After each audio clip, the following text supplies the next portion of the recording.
to Texas REIAs. I'm the founder and host of our meeting tonight. Shenoah Grove, excited to be here with you and share about 20 years of tribal knowledge about investing here in real estate in Texas, and excited to share with you guys a little bit about what I've learned in this time period, and excited to spend some time getting to know you guys. So as we go through the meeting tonight, I'm super curious how many of you guys are maybe already working on that first deal, or maybe that 10th deal. Who's in my, I see somebody shaking their head. Is anybody working on something right now that they're a little stuck on? I'm curious. Anybody a little stuck on any of your deals? No, you're not stuck. You got it going. Okay, perfect. That's okay. Well, want to be sure we spend some time tonight helping some of you guys that might be either stuck on a deal or stuck somewhere in your real estate investing, just sort of know what steps to take next. So all of you guys have it all figured out is basically what you're saying to me. All right, so no, okay, that's okay. So as we go through the meeting tonight, I'll have an opportunity to maybe help some of you guys, someone who's brave enough to tell me where you're at right now and help you guys work through whatever situation you might be having when it comes to investing in real estate. So one of the things we get to do here is a little bit of live coaching so that you can kind of unwind and figure out maybe a problem or an issue or some sort of an objection that you might be having right now. So excited to be here with you all, and excited to share what we've learned over these last almost 2 decades of investing in real estate. Our group of investors is all throughout Texas, so we live here, we work here, we invest here. We've got over 80,000 members, guests, vendors that are part of this association, and we serve every major area of the Texas market, so Austin, Houston, Dallas, and San Antonio. And what that looks like is every Tuesday we get together and we have a live meetup, and we share with you what we're experiencing as real estate investors, so that you guys can know what the market right now looks like and what to do next. How many of you guys are excited about where we are in the market? How many of you guys are a little scared about where we are in the market right now? Okay, so what are some of the things that are making you nervous?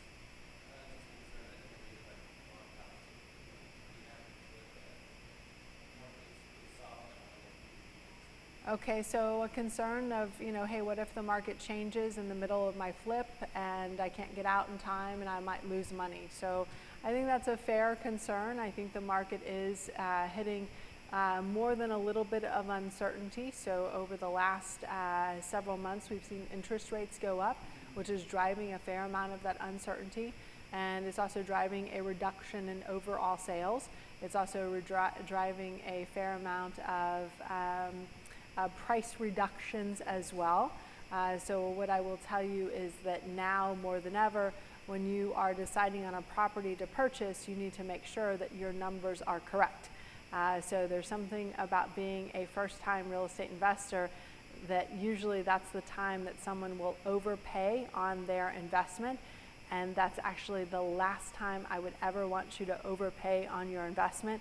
And I think the mentality is kind of this beginner's luck mentality, or maybe just watching it on HGTV, but it's always interesting that sometimes a new investor will pick the absolute highest ARV, the highest sales prices ever happen in the entire neighborhood, and say, I think I'm going to best that by 5 or 10%, right? And then they'll pick the lowest repair estimate and basically say, I think I can do a little bit even better than this, right? Because I'm a first-time investor, so everyone's going to want to pay more for my house, and I'm a first-time investor, so of course I'm not going to have any surprises as I'm going through the remodel, because that never happens, right? And of course the project's going to end right on time, in fact, maybe even early.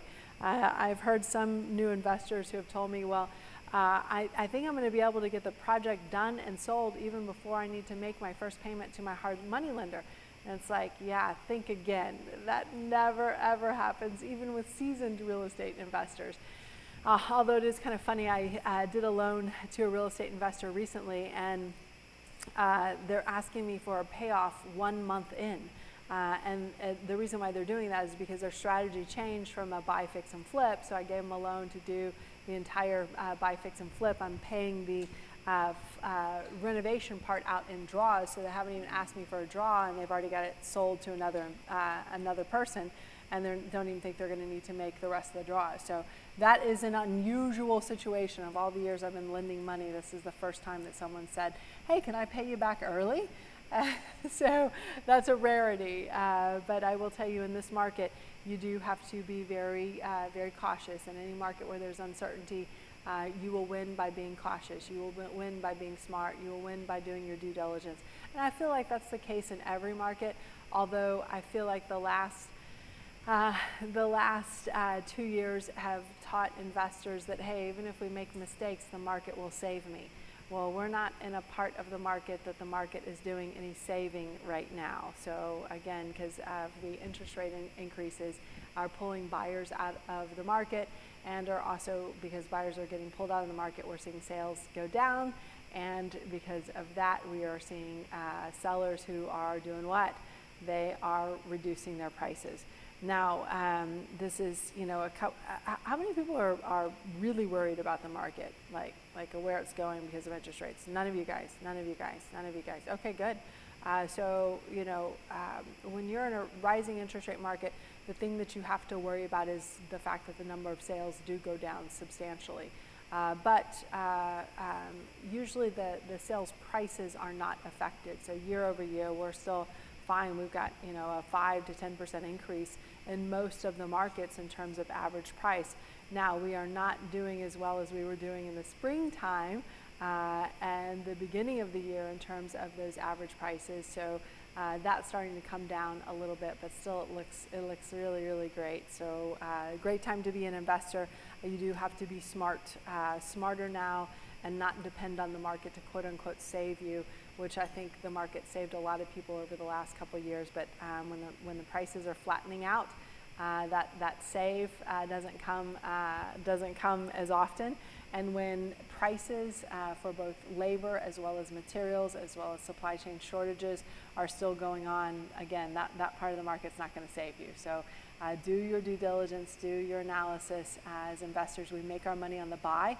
If we buy it right, and then if we repair it correctly and stay on budget and on a good time frame, then we're able to make money, right? But if we don't buy it right and we're digging out from a hole right as soon as we get started, then we're going to be in some sort of trouble. So I thank you for sharing with me that you're a little nervous. I totally get that.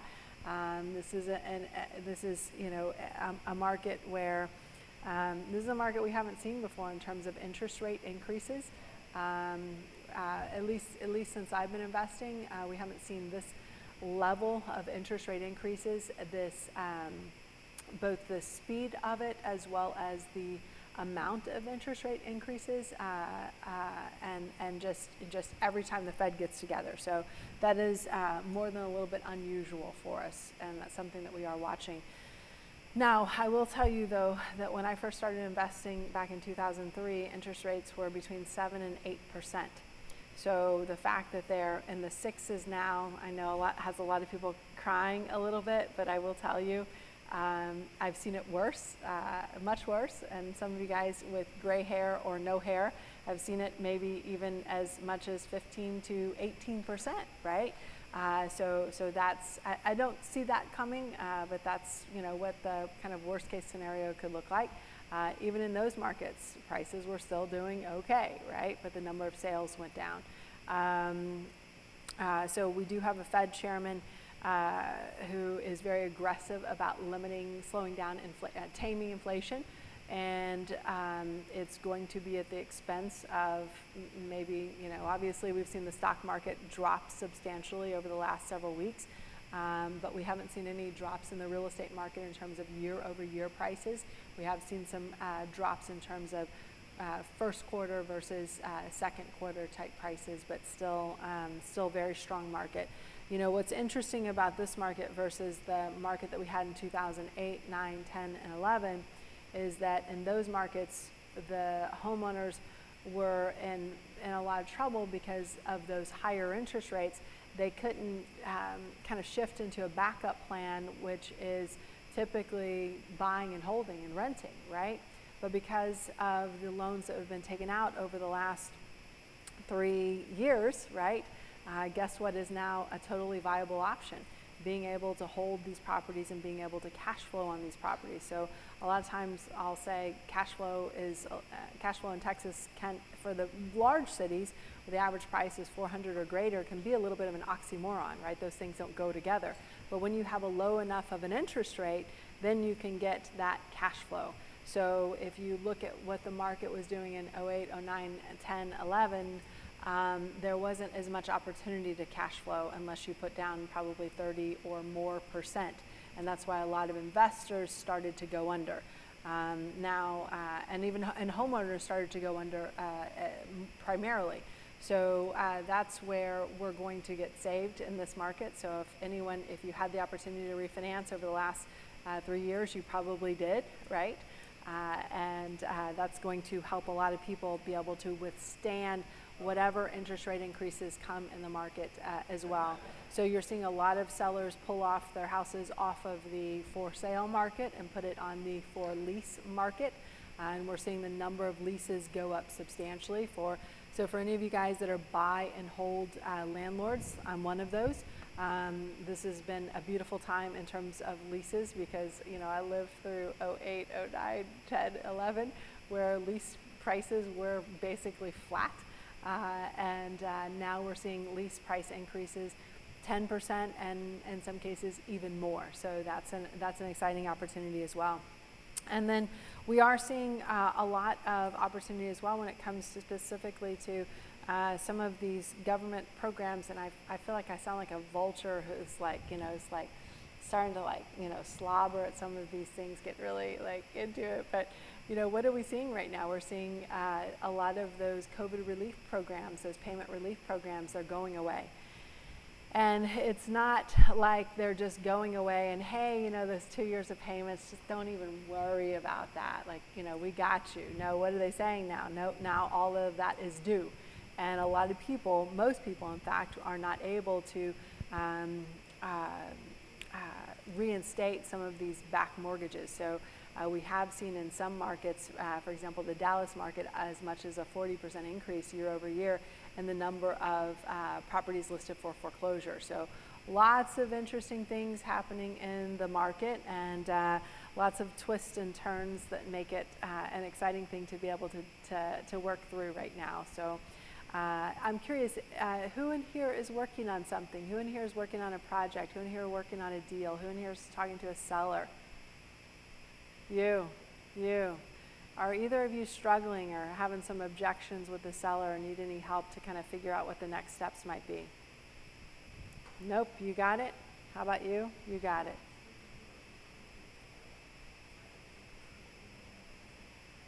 Okay, title agency, yeah. We got many of those. You'll find a pretty good list of vendors also on our Texas REIAs Facebook page. So that's a great place to be able to find a lot of the great vendors that are part of this network. So easy peasy. No one else is working on anything. Somebody's working on something. Come on, you guys are just all really that shy. It's okay. Somebody's not sure about where to start or not sure about what to do next. No one.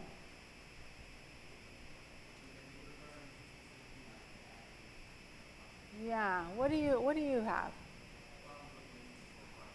Okay. Will you come up to this mic right here and we can talk about that?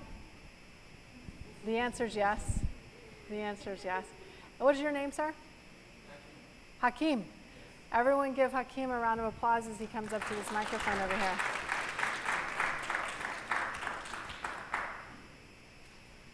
Hakeem, this microphone was created for someone who is about 5'2". Sorry about that. It's all right. So tell me what you're working on right now. So right now I'm just looking into distressed properties so I can fix and flip it. So Okay. right now I'm just trying to build my capital so that I can go into buying and holding. Okay. And definitely trying to do rental properties and then just kind of building my equity and building my portfolio Beautiful. over the next few years. So that's Beautiful. basically my goal. So holding rental properties is what has made us about $20 million over the last almost 20 years. I can see what it can do. Yeah, That's what it can do some amazing things. Right. I'm actually a fourth generation real estate investor. My great grandparents invested, my grandparents invested. My Okay. parents still have about a dozen doors to this day, Right. including one that was purchased for $45,000. That's now worth $1.5 million. Yep. So those are some beautiful things that can happen when it comes to real estate. So tell me what you're doing looking for distressed properties. What does that look like for you? So right now, I actually went on Reddit. The um, real estate pages. I go on Facebook Marketplace, Mm-hmm. and I actually have the contacts of franchise owners, home investors, and Franchise owners on what? home investors. On home investors, yeah? So they buy distressed properties. So I call Yeah, them. probably the only franchise Right. houses in the industry that still has a little bit of legs. Yeah. Right. Yeah. And I've just been looking everywhere, like Northwestern as well. Okay. So I've been really busy trying to find some. How's that working out? So far, so good. Okay.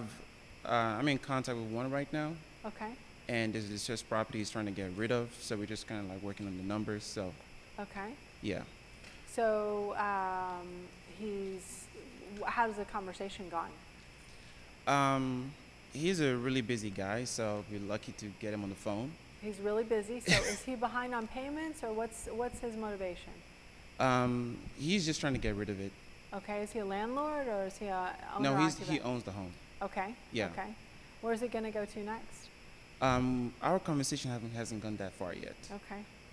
The last time I spoke to him, we were on the phone for probably like 5 minutes. So Okay. I'm trying to get that conversation going to get more Okay. information out of him. So when are you going over there for your appointment to go and see the house, do a walkthrough? He agreed on this weekend. Okay. Yeah, Okay. so Okay. we'll see where it goes. Okay. Who are you going to take with you? I'm going by myself. I don't really You're have going by any- yourself. Yeah. So you have a PhD in rehab speak.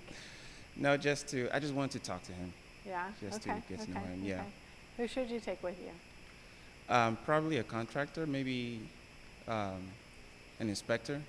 I would probably take a contractor. I don't know that I would take an inspector per se. Okay. I mean, if it's your first deal, I probably had a few of my first deals inspected, but I think your contractor is going to be one of your best choices. Who else do you want to take with you? Not sure, actually. Who else should he bring with him to this appointment with this seller? A realtor. A realtor. Why do we want a realtor with us? Comps.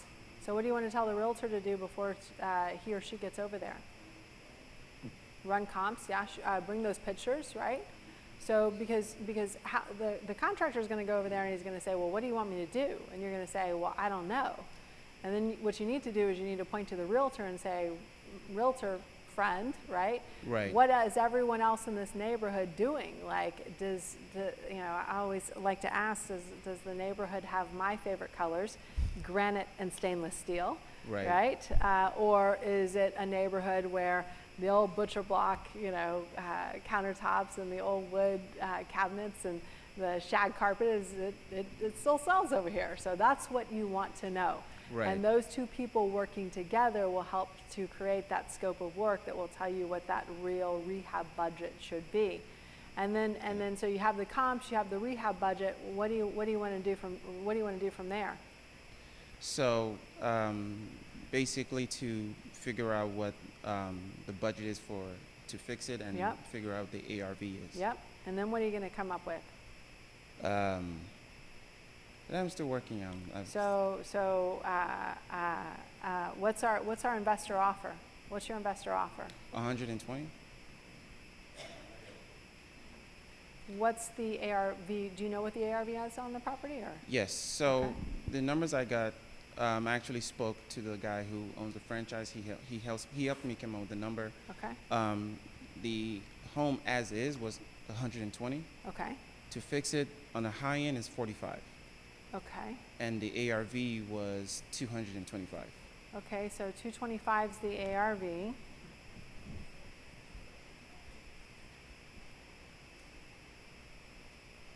What's the investor math on this? So what's coming out of pocket? What are you offering? Oh, what I'm offering, 120. I think you should offer 112,500. Okay. So if you don't already know this formula, especially on a house that has about a $225,000 ARV, Right. the maximum allowable offer formula that a lot of investors use is 70% of the ARV minus repairs. 70% okay. of the ARV minus repairs. So you were going to offer another $12,500 over that. That's roughly half of your profit that you're going to be giving up if you don't use that investor formula. And that also assumes that your 45 and renovation Right. is correct, right? Right. So, and if it's not correct, and if you're off another, $12,000 there, then basically you've just figured out what it's like to work for free. Right. Which, I don't know about you guys, but that sounds terrible to me, right? No kidding. So typically we offer 70% of ARV minus repairs. So if, for example, the ARV is 200, 70% of 200 is 140. If the repairs are 50, then you would offer 90, okay? Right. Now, if you make that offer, typically you make somewhere between 10 to 15% of the ARV. So 10 to 15% of the 200,000 is somewhere between $20,000 and $30,000. So you can see why I said, like, if you're overpaying by 12,000, then you've just cut your profits in half. Right. Right. And your profit margin, that 10 to 15% of your ARV depends on your lending source. So if you're bringing a hard money lender that's charging you 2 to 5 points plus 10 to 15%, typically you're going to make on the 10% side of that ARV, so 200,000. Right. But if you're bringing all of your own capital, meaning you have low or no cost of capital, then you might be making up to 15 and maybe even up to 18%, assuming that your renovation budget comes in on, your renovation project comes in on time and on budget. Right. Said no one ever, right? So especially on your first transaction. So the way that you came up with that 45, if you've only had 5 minutes of conversation with the owner and you haven't actually gone to the property, how did you come up with that number? So that was the number he actually gave me on the phone. The owner gave it to you? Yeah. Okay. So I was planning on getting my own contractor just to kind of see the home, just to get a solid number. Okay, good, so this is just for me to get to know the guy. What does this guy do for a living? I'm curious. Do you know? Not really, no. Okay. Yeah. The reason why I ask is because sometimes when I talk to homeowners, they'll give me what they think the repair budget is, right? Right. And that repair budget is basically like, well, if you laid carpet and tile and put up sheetrock and textured, floated and painted and re-roofed yourself, you're going to come in at 45. And it's like, wonderful. It sounds like you have zero value of your time and you want to put that zero value of your time on my time, right? Right. So I don't know if you're working a full-time job or not, but if you're working a full-time job, you may not have the ability to go over there and spend nights and weekends and all of those different things. So, but that's fascinating that he already had a number. Do you know where he got that number from? He said he had the house inspected as well. He got his own contractor and all that. So that's the number he came up with. So. Okay. Well, I would just, again, so sometimes I'll see people who say, well, this is what it's going to take to kind of fix up the property. But sometimes that number could be what's called a make-ready number. A make-ready number works beautifully for a rental property.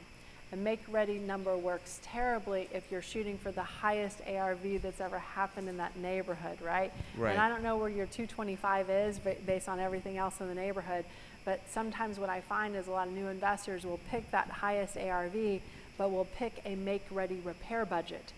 And what that means is either you're going to overspend to be able to get that ARV, or you're going to stick at that make-ready repair budget, but when you put it on the market, you're going to have to lower your resale price because it's not commensurate with what that high ARV would get you. So that's why I want you to bring over some people who might be a little bit more experienced in coming up with that rehab budget, and also having that realtor on board who can help you understand, here are the things that you've got to do if you want to get that number. Right. So that's what I want you to think about and consider. What else do we want them to consider? What else do we want them to think about? Location? Right. Yeah, so the location's going to come out in the CMA, right? So hopefully you got a realtor who's giving you a CMA based on what's going on in that neighborhood. Now, some new investors and even some realtors make kind of what I would call the rookie mistake of asking the question or doing a search in the MLS that basically says, show me everything that's sold within a half-mile radius or a 1-mile radius of this property. Is that a mistake? Yes, I mean, it could go across railroad tracks, it could go across major highways, major roads, right? It could go into other neighborhoods. So make sure that those comps, that the location is correct. Make sure those comps are correct. Because, when sometimes I feel like when you're asking someone for that assistance and it's almost like giving. I have a 13-year-old boy, right? And it's like I gave him my credit card to go into the 7-Eleven to get something yesterday, and he came out with this $9 chip. Has anybody heard of this $9 chip? It's like this So Hot. Oh, yes. yeah. Okay. So I'm like, you got one chip that's $9. So, when people are spending your money, right, it's kind of, there's a lack of responsibility associated with that, right? So I would just make sure that they're doing, you check their work. So, I would say what's worse than bad advice, and that's bad advice from a trusted expert. So make sure that you're looking at those comps as well. You're looking at where those comps are on a map, and you're asking the right questions in terms of how they came up with that value, right? Yeah, that's what I've been working on the past few days. Beautiful, beautiful. Yeah. And then you also mentioned funding, right? Right. Okay, so you want to know how you can get all the funding you can possibly want or need? Get it from the seller. Right. Ask the seller to owner finance it to you. Ask the seller if you can take over their existing mortgage. That's probably one of the best ways to be able to get that low cost of capital. Because if a hard money lender is charging somewhere between 12 and 15%, you're going to have one cost of capital versus if an owner is financing it to you at 8 to 10% versus if the owner is letting you take over their mortgage, which might be at 2 to 5%, right? Which one of those is going to land you making more money, right? The last one. So I want to make sure that you explore that as well. Now, I do want to say when it comes to hard money lending, I'm not against hard money lending. I do hard money lending, right? So, so don't think about what it costs you, think about what it makes you, but that's always the approach that I want every single person in this room to take because for me, I like to make a dollar holler, and there's no better way to make your dollar holler than do it with owner financing. So that would be my suggestion for you. You had a question? Yes, ma'am. What is the incentive to the owner to offer owner financing? Well, when you're buying something with owner financing, a lot of times I can now afford to do what? I can now afford to pay more because why? Because otherwise I would be giving points to my hard money lender. Otherwise I would be paying my hard money lender maybe 15%, right? Now, could I share some of that back with the owner? And the answer is yeah, absolutely. So, and I'll just pop up a slide on the screen. Thank you, Akeem, appreciate that.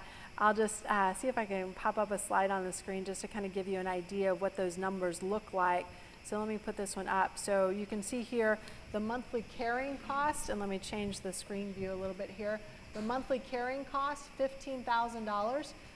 So a big portion of that is that $10,500 at 14% interest.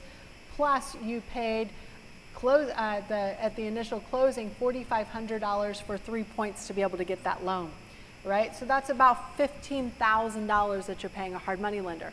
Now, do you have to give all of that $15,000 to the owner? No. Usually it's somewhere between $2,000, $3,000, $4,000 that will make someone say, well, what were you saying again about me financing it for you? Because now all of a sudden that sounds really a lot better that you can afford to pay me more money. So that's one. What is another one? So another one might be the fact that if they're behind on their payments, what have they done to their credit in that time period? They've tanked it. So now when I'm coming in and I reinstate the loan, and now when I'm coming in, I'm making the payments on time every month because I've got skin in the game, because I've reinstated the loan, I paid all the closing costs, and I'm also doing the renovation, right? So I'm unlikely to stop making payments, right? At that point, as you're starting to make those payments, what happens to the seller's credit? It starts to build back up. It's pronounced, "You're welcome, let's go," right? So when you kind of explain some of those things, that can make a big difference in terms of being able to get that financing going. And that is, that is a fairly big incentive to an owner who is otherwise looking at, what are their options? So I always like to ask an owner, what are you going to do with the money? What are they typically going to tell you? A lot of times they'll say something funny like, "I'm going to invest it." Wonderful. You can put it in the stock market. I heard it lost 3% just Monday, right? Sounds like a super safe investment. How about instead, first lien position? So if I stop making payments, you can now do what? You can now foreclose on me, right? Higher interest than higher appreciation or interest than what you're getting in the stock market, and no way for you to lose, right? So those are some bonuses, right? And that's one of the ways that you could explain that as an investor who's talking to an owner.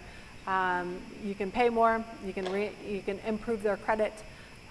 It's really a win-win for everyone. And all the forms are TREC forms. So there's an owner finance addendum, there's a loan assumption addendum.